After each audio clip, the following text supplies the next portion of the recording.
I was tasked with one goal, and that was finding the most broken Pokemon Blue and Red speedrun. And I found two of them. I found two different speedruns that are so broken and engaging for us to watch, and I guess let's watch them. But before we get into the speedruns, here's my Charmander impression. Charmander! Charmander! Alright, the first speedrun we're going to watch is a Pokemon Blue speedrun by Easy Speezy. If you're a fan of speedruns in general, you've probably seen his channel. He is a very good channel, one of my new favorites lately, and I am very addicted to his content. This speedrun was uploaded January 20th, 2022, Pokemon Blue speedrun, and I think he does it in maybe about 10 minutes with some glitches, so let's find out. Manipulate our trainer ID to be 61896. And to do that, we can frame perfectly advance through the intro screens, go into the delete game screen, and immediately perform a soft reset by holding A, B, select, and start. After this, we're going... I'm gonna preface this. I know nothing about older Pokemon speedruns. I just know that over the past like 20-25 years, they have been broken down, whittled down to like nothing. And we'll get more into that later, but I guess he changed his name for a frame perfect intro screen and saw I don't know how this works. Well, once this Jigglypuff shows up and does a hop, we'll hold A to get to the title screen of the game and start holding start before immediately pressing B to go back to the title screen. Now all we need to do is wait until the Squirtle moves away and then hold start. We know we're successful here because Hitmonlee shows up, and now we can finally start the speedrun. And just like... What did he just do? What did he do? What did that do? I watched what he said, but I didn't understand what it did. I guess he is a very good he does have very good explanations though. I'll give him that. It's very engaging. Ask what our name is, and we have a really specific answer. Here the name is going to be a very strange group of characters, but it's necessary for the tricks we do later in the run. Since I want to do M, and then what is that? MN A period, and then the girl symbol. What is it? Why? What does that mean? This fast, I have all the inputs written down. Oh, and T. Just go by them while hopefully and F, capital F. This is the result. But before we do anything, once we spawn in the world, we want to set text speed to fast and battle animations to off for some pretty obvious reasons. Obvious, natural. Now we can actually start our journey, and we walk down some stairs, completely ignore our mom, and start walking up to a patch of grass. Oak stops us and says it's dangerous to go in tall grass since Pokemon can appear and attack you. See, so far, besides the name thing, I guess it's pretty normal. I want to see what his first in-game glitch is going to be, besides the name thing, obviously. So we'll take it. Now he probably expects us to look at each Pokemon and consider our options, but we just ignore the other two and choose Charmander. But don't worry, we'll also be ignoring Charmander soon enough anyways. In this battle, it doesn't matter if we win or lose, but losing is slightly faster since we don't have to wait for the level up text. I swear for the longest time, growing up, I didn't realize you can lose this fight. Like most people, I would just like spam the attack button, whatever attack it was, because you would normally have like a growl and a tackle or a scratch and a leer or something. I don't know, whatever attack was normal to that Pokemon. But I would just spam the attack and win every time. I didn't realize you could actually lose to Gary. Scratch and hope Squirtle kills you. But we got super unlucky and had literally 1 HP left, so we got the win, but whatever. Did Squirtle get a crit? That is weird. And bring it back to him. There's also no point in fighting wild Pokemon, so when we do need to battle, we'll just flee every time. I actually got pretty lucky. If there's no point in fighting wild Pokemon, there has to be something where he just gets past the Elite Four, not fighting them. That's my guess. That's my assumption. If he doesn't need to train right now. Don't worry, the cool parts of the speedrun are really close, I promise. But for now, we take the path that generally avoids tall grass and get no Pokemon on the way back, before sending us out to finally break the entire game in half. Oh yeah, I also stand next to Professor Oak instead of in front of him, so Red has less area to walk, which saves a little time. It really comes down to something like that, just to save a little extra time. Probably like 2 seconds, I bet. But hey, speedrunners will speed run. Is that a term? Now how Generation 1 Pokemon encounters work is if we reset the game and frame perfectly take the same path, we should always get the exact same encounter. This is because the RNG changes every frame, but it's not actually completely random. So we save and hard reset on this tile, which is basically turning the console on and off.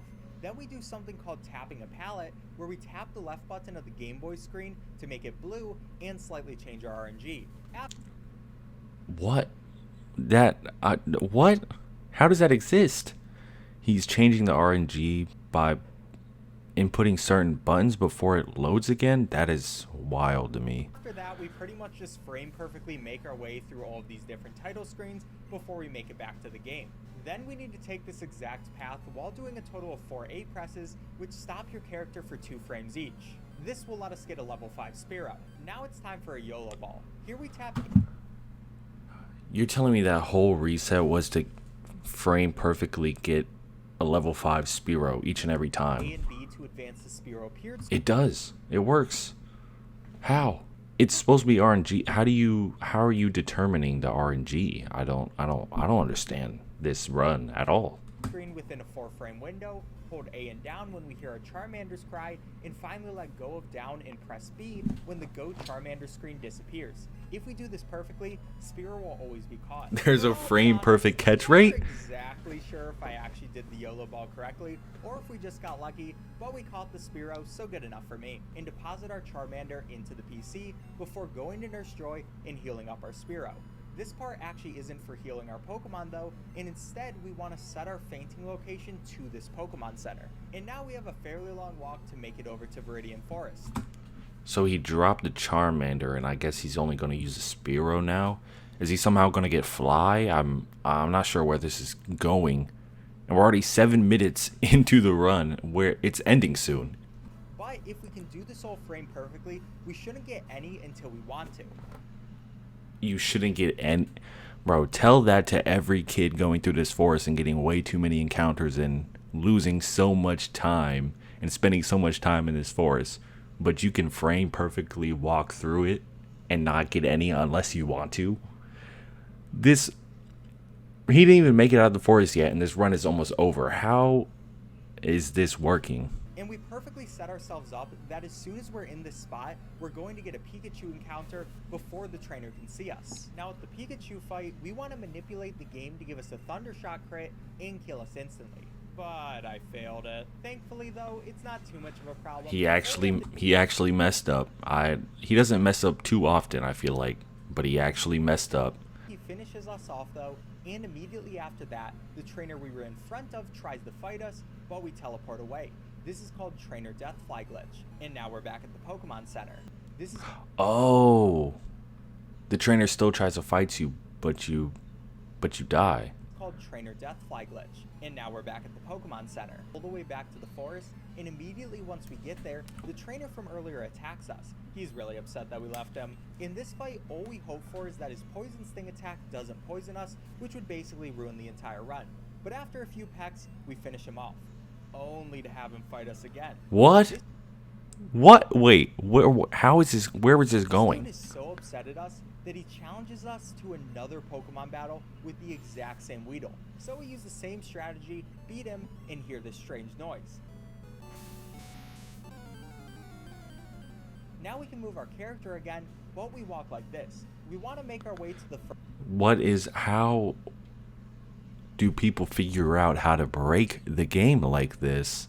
That was so weird. The bug catcher fought him again, and then a whole new, different sound effect went on, and then now he's walking slow. First trainer in the forest, even if we're very much struggling to even lift our legs. But trainer line of sight is now also disabled, so we need to mash A until his dialogue finally appears and we get to beat the game. Here we pretty much just mash the peck button, so while this is going on, I get trainer, we get teleported to the Hall of Fame, which is kind of hilarious. But there actually is a 25% chance of this warp failing and the game crashing, which actually happened to me and ruined a run that was even better than this one. But if we don't get unlucky, we beat the game. So Easy Speezy really beat Pokemon Blue without even getting near the first gym. Without getting to fight Brock. He fought one trainer. No, he fought 2 trainers. No, like 3. How are these people figuring it out? That is nuts. If you thought that was wild, I have a Pokemon Red speedrun any percent in 1 minute and 18 seconds. It takes me like 20 to 24 hours to beat this game on casual, and this guy beats it in less than 1 minute and 30 seconds. So let's see what kind of glitches he uses, because Easy Speezy used a certain kind of glitch, and it took him around 10 minutes. This is 1 minute. Okay, he did the soft reset, I think that Easy Speezy taught us about, so I think that's similar. And he's resetting the game.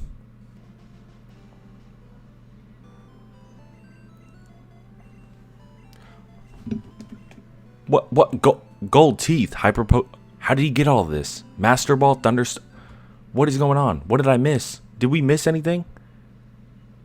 That must have not been the same reset that we saw Easy Speezy do. It must have been a whole different reset, because he inputted something crazy, and then he went to his Pokemon menu, went all the way down. It's like a item glitch.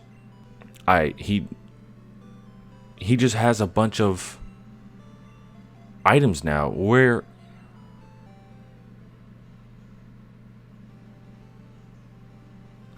And that's it. He beat the game. He just beat the game, flat out. 1 minute and 18 seconds. What did he do right there?